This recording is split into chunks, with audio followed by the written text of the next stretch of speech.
Sa gitna ng lumalalang tensyon sa pamahalaan, inihahanda na umano ng ilang aktibo at retiradong general ang kanilang mga estratehiya para sa posibleng laban sa kampo ni Pangulong Kuting Jr. at House Speaker Martin Tambaloslos. Ayon sa mga ulat, ito ay nagdulot ng mga aligasyon ng katiwalian at kawalan ng tiwala sa liderato ng administrasyon. Ilang miyembro ng militar ang nagbayag ng kanilang pagkadismaya sa di umano'y pag-abuso sa kapangyarihan ng kampo ng Pangulo.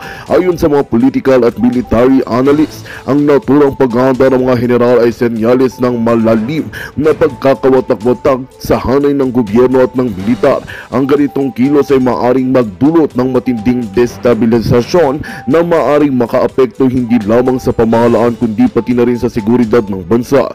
Samantalang nananatiling tikom ang bibig ng kampo ni Pangulong Kuting at Tambaloslos ukol sa naturang usapin, ngunit inaasahang maglalabas sila ng opisyal na payag upang harapin ang mga aligasyon. Habang lumalalim ang isyu, nanangamba ang taong bayan sa posibleng epekto ng tensyon sa ekonomiya at kaayusan ng bansa. Umaasa ang sambayanan na mareresolba ang sigalot sa mapayapang paraan at sa ilalim ng batas. Ang mga susunod na araw ay magiging kritikal habang hinihintay ang hakbang ng pamahalaan upang patigilin ang lumulalang hidwaan sa pagitan ng gobyerno at ng militar. At yan nga ang balitang ating pagkakatutukan. Ngunit bago ang lahat, siguraduhin mag-subscribe at ihit ang notification bell para sa patuloy na pagtutok sa mga sulyap ng bagong balita sa tunay na boses ng masa.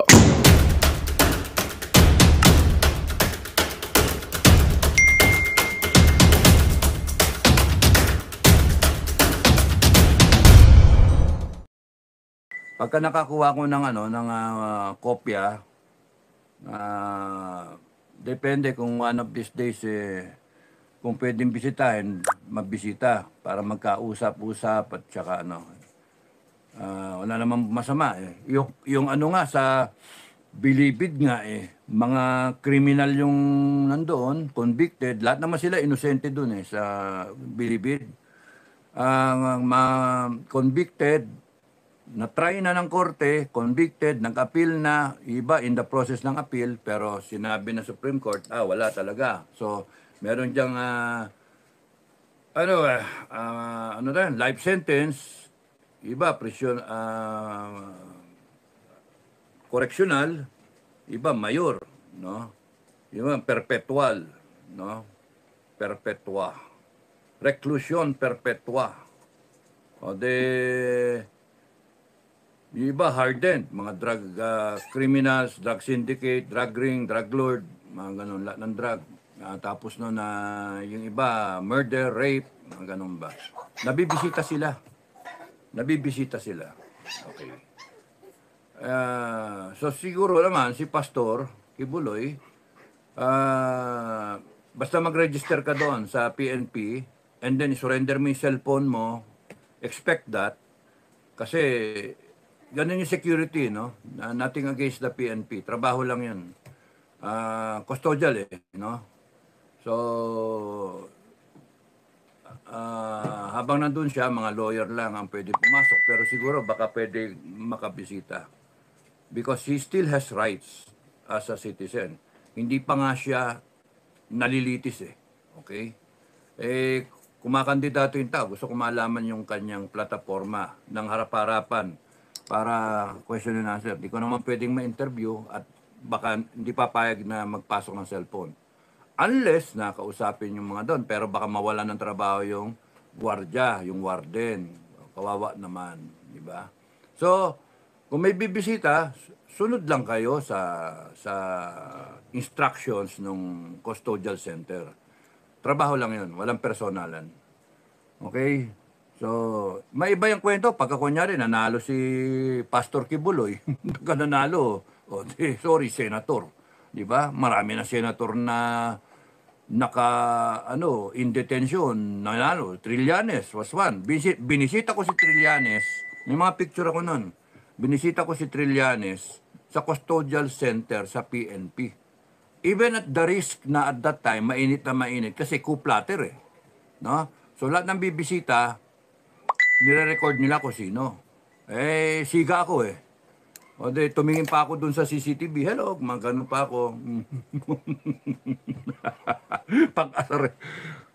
Kasi yun yung problema pagka kayo mga Pilipino, hindi nyo alam yung mga ang inyong mga karapatan, matakot kayo and then ibubuli kayo.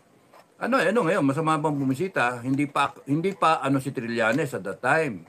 Nililitis pa lang, hindi pa guilty, no? Hindi pa acquitted, hindi pa guilty kaya nakakulong siya doon. Pero tumakbo na Senado, nakakulong. O de pinisita ko, yun nakasabay ko yung si Manong, yung Manong Ben, di ba? Yung nakasabay ko, yung nakita ko sa check-up ng puso, sa doktor, yun. Manong Ben. At that time, nagkita kami doon kay Trillanes. Tapos yun, kwento-kwento. Naya nga ako kasi kami na yung nagkwentuhan. Sila ni Sunny Trillanes kakwentuhan doon. Tapos sinabi ko lang na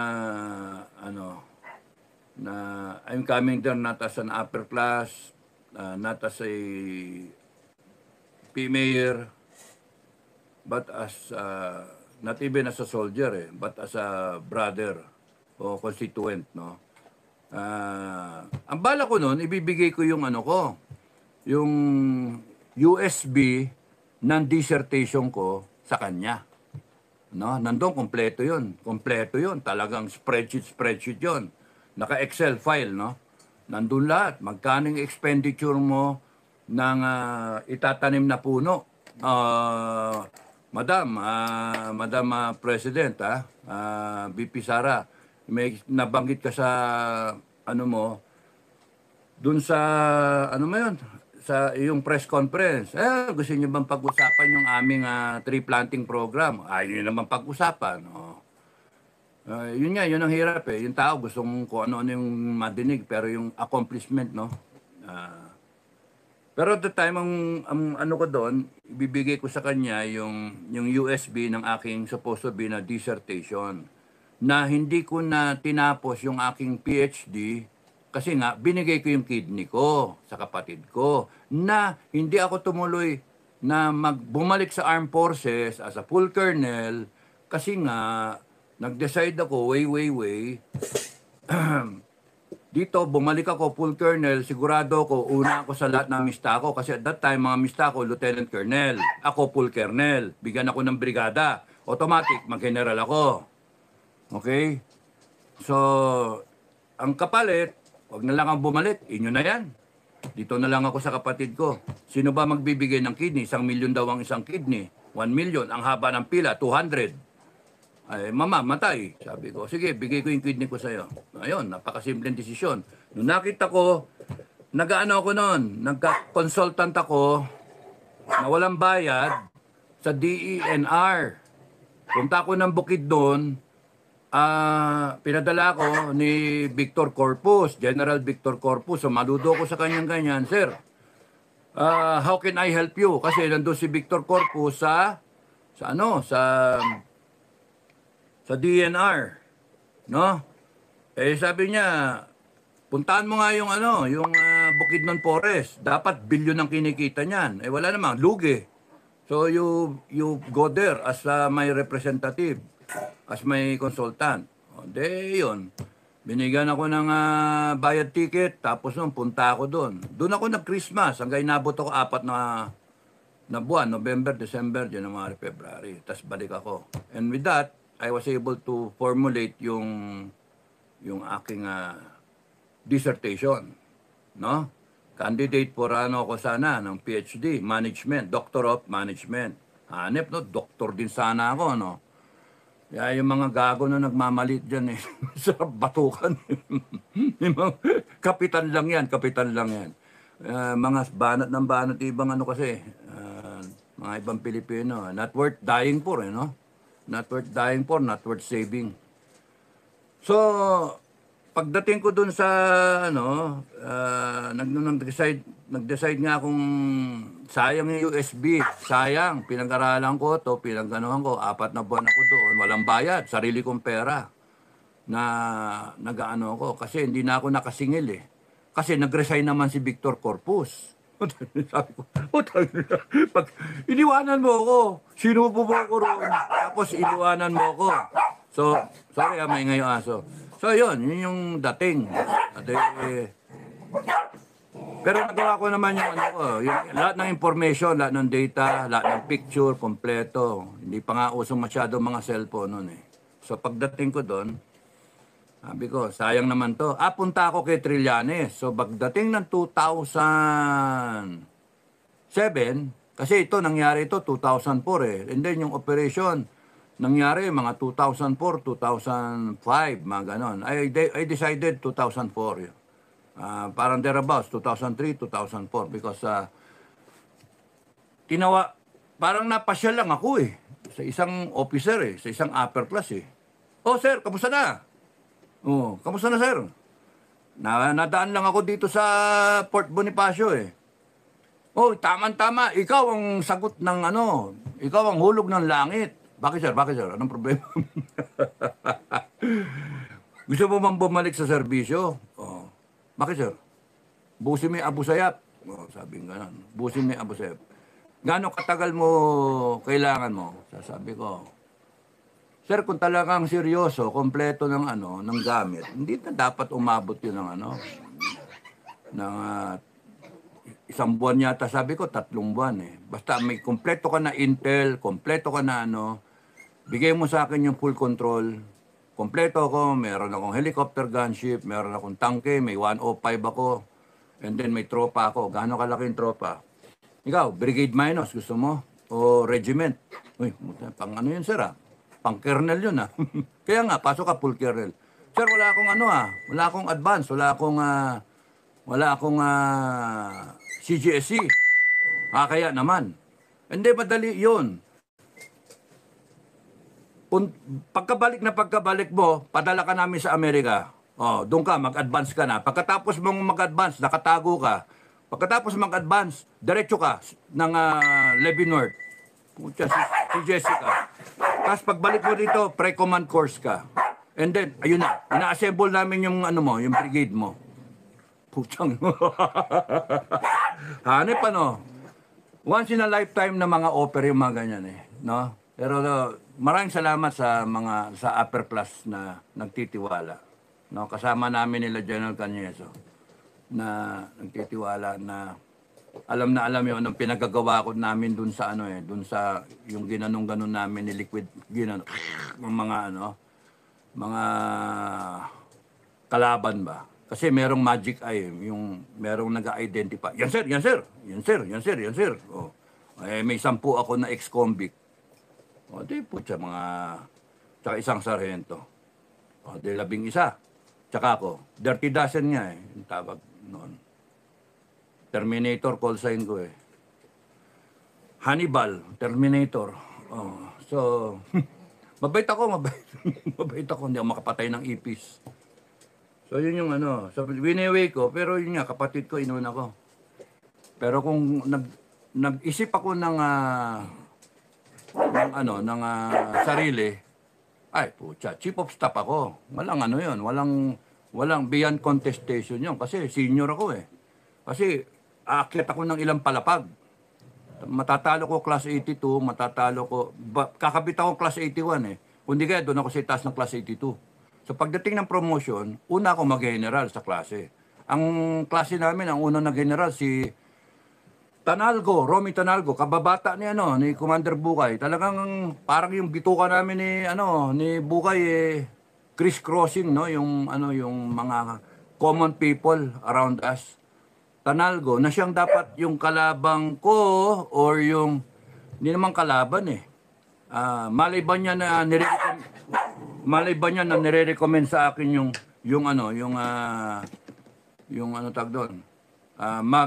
Tactical officer, senior tactical officer sa PMA. Tinanggihan ko yon. Kasi nung nalaman ko, nung sabi sa akin ni G1, Villanueva, si Sir Jumidjo, no? Magandang umaga, Sir. I hope you're okay. Yung nag-chief of staff, no? Kita mo, chief of staff, nagiinuman kami ng beer noon, tapos noon, sumasaludo ko, bla bla bla. Tiniente pa kami ni nito si Lieutenant General pangalan to sa Bravo Company. Sorry Bok, putya. Barrientos, si Jerbar, no? Jerry Barrientos, Jerbar. Tiniente kami, tinalo ko ni Jerbar sa PT eh. Number 2 siya, number 3 ako, number 1 si Deliosa, nag-chief of staff. Kaklase namin sa Ranger, class 49. Isipin mo yan, kami mga magmimista, ako lang yung inakbayan ko pa si Captain Deliosa at that time, class 79. Sabi ko, sir, walang ano ha? Wala ka magagawa, sir. Kasi, kahit ayaw mo magpakaya, pumasok ka sa klase namin, class 49 eh. Dapat doon ka pumasok sa earlier classes ng Ranger. Kami, class 49 ng Ranger, tsaka class 52. Hindi ka pwede dito, sir, na magan-magan. Idadunking ka namin, sir. Tapong ka namin dyan sa pispan. Araw-arawin ka namin, sir. Walang iya ka, Iking. Walang iya, Iking. Ang lakas mo mga gago ka, ayop ka, sir. Nagro-romansa lang naman, sir. Ikaw naman. Malaki pagsasamahan natin sa armed forces, eh. Sabi mo gano'n.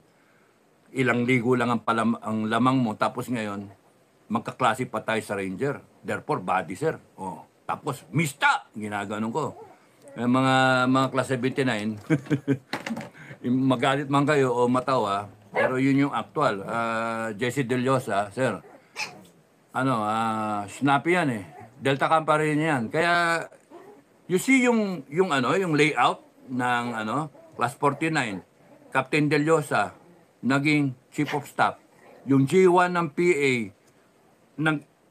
yun yung nag-schooling kami ni Barrientos, permission to make statement, sir. What is your shabby statement? Maganyon. What is your shabby statement? Sir, Jerry Barrientos, sir, may classmate, ang dapat mauna priority sa schooling ng Ranger. Kasi nauna siya sa akin eh. Number 3 ako. Number 1 si Captain Deliosa, nandun siya kayo sa Amerika. So dapat yung number 2, siya yung susunod na aspirant, na candidate para sa US Ranger. Ang nangyari, sir, alternate ko siya. Naging alternate siya pala ni Captain Deliosa. Kaya nangyari, number 1, number 2, first slot ng US Ranger. Number 1, priority, Captain Deliosa. Number 2, Jerry Barrientos. And then ako sa second slot, priority, number 3 and number 4, kung sino yung sumunod sa akin. Kaya pumunta kami. Coordinate kami ni Jerbar. Ayokong mauna. Isipin niyo yung idealism at that time. Wala yung mga sapawan. Hindi, Bok, okay lang yan. I recognize na natalo mo ako nun sa sa PT no? Mauna ka na. Sabi ko ganon. Anyway, na rin ako slot. Ang slot 11, no? For the whole year. Hahatiin, parang 6 yung Army, 5 yung PNP, yung mga SAP. Doon yata pumasok si Bato no? Later on. May slot ang mga PNP, yung SAP, no? Special Action Force. So yung 6 sa Army. And bulk noon, kinukuha ng Ranger Regiment. Nakapag na ako airborne na ako, which is a requirement, and then nakapag PT na ako. Pumasa naman ako, number 3 nga ako Sa, ilan ba kami? 20 yata kami nag-PT at that time. So, ayun. Si John Aying, hindi siya nakatapos. Strongman yun, Athletic saver yun ng class 84. Hi, John. Musta na? Kaklase ko rin sa airborne. Sabay-sabay kami nag-airborne Si John Aying, yung nag-number 1 sa airborne namin. Niloloko-loko nga namin, lokohan kami noon ang instructor namin sila Commander Bukay, tsaka si Bob Johnson, no? Kasabay namin noon isang official, captain din, 79 ba yon? Vizcara, ng Special Forces, no? Kamusta, sir? Ngayon, ang diyan, kita niyo yung pagkakalatag, no? Si John Aying, hindi dahil hindi nakapasa doon sa qualification ng US Ranger kasi sa swimming siya nadali. Lumubog siya Yun yung problema, lumubog. Yung ilan lap ba na nakapulpak kasi tsaka hindi kasi swimmer si John. at the time.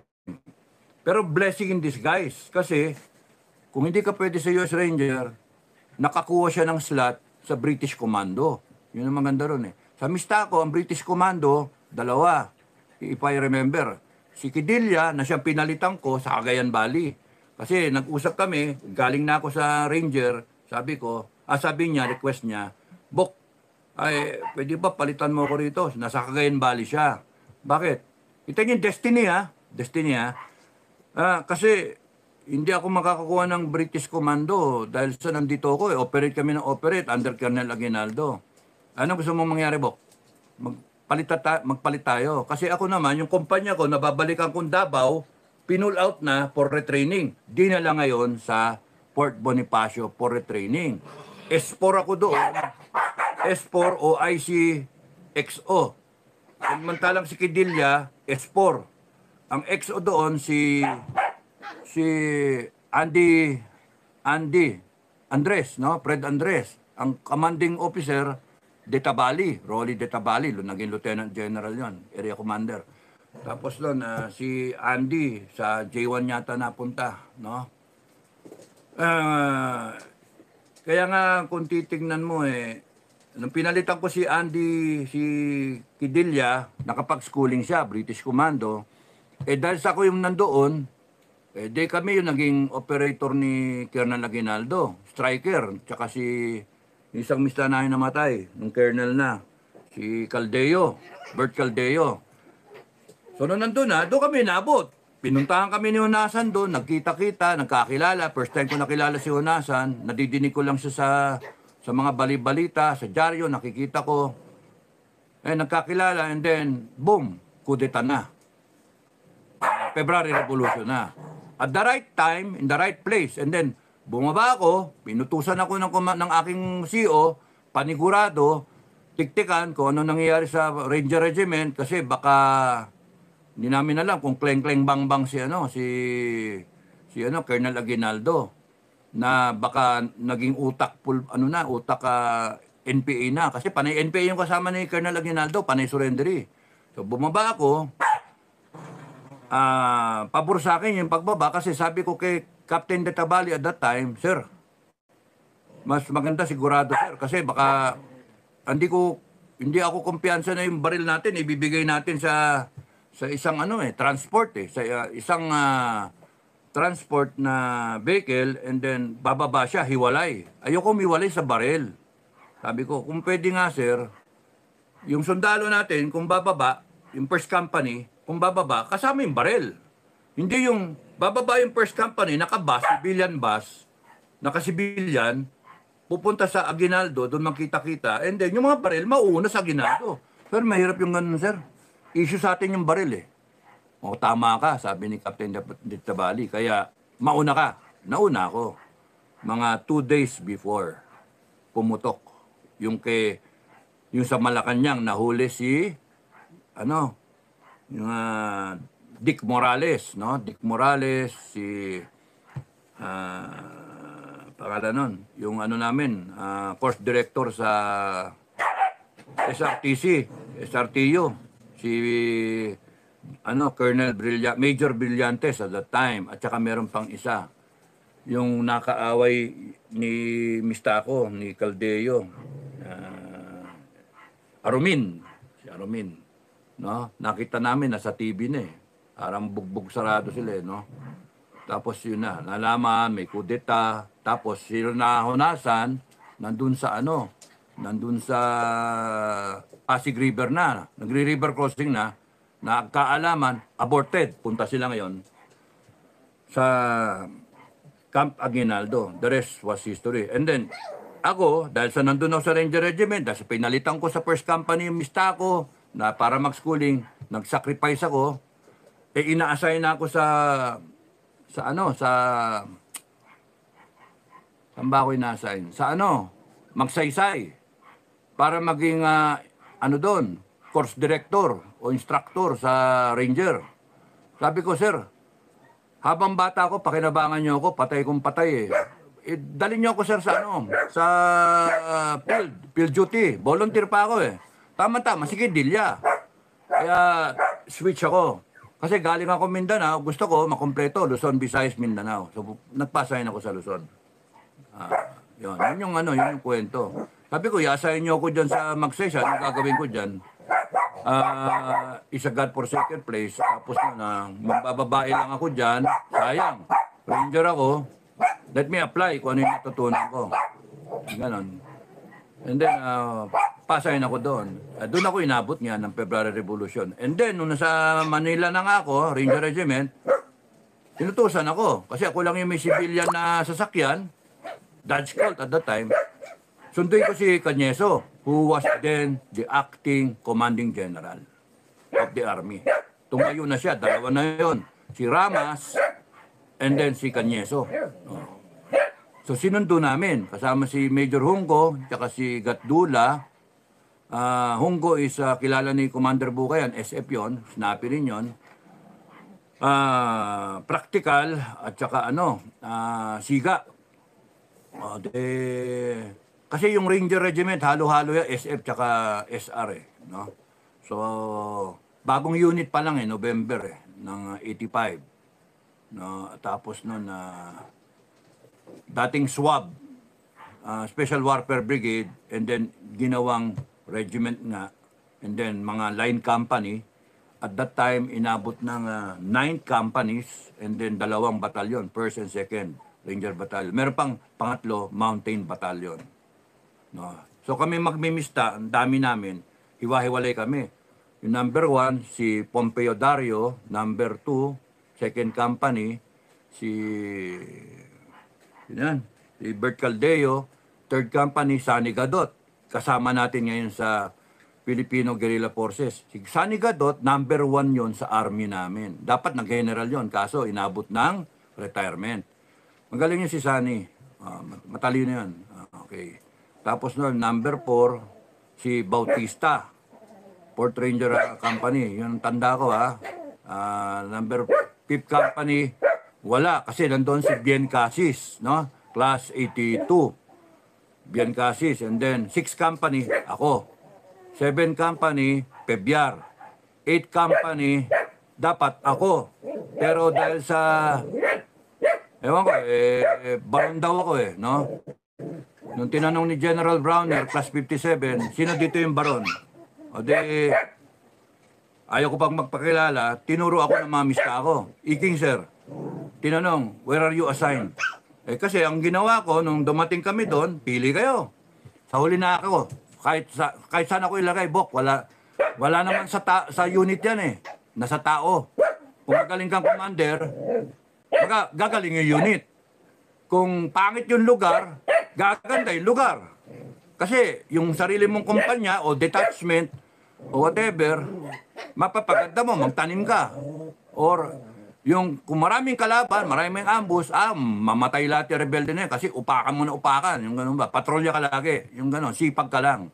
So sabi kaya paniwala ko nun, at that time kasi believe sa sarili. Sabi ko, sige, mamili kayo kung gusto nyo. Kaya yung mga mista ako, nagganyan-ganyan na kung sino. Natira sa akin, 8 company. Padua yata napunta sa Ranger Battalion tsaka si Kapuyan. Ranger Battalion. And so on and so forth. Tapos nun,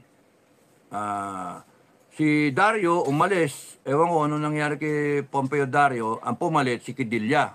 So yun. Kaya yun ang pinalitan ko. So, nung time na ino-offer na sa akin, ang maging company commander na ng na kailan ba, mga nagkukudita na noon 89. In-offer sa akin, bigla yung Mactan sa Cebu. Hawakan ko raw yung isang kumpanya.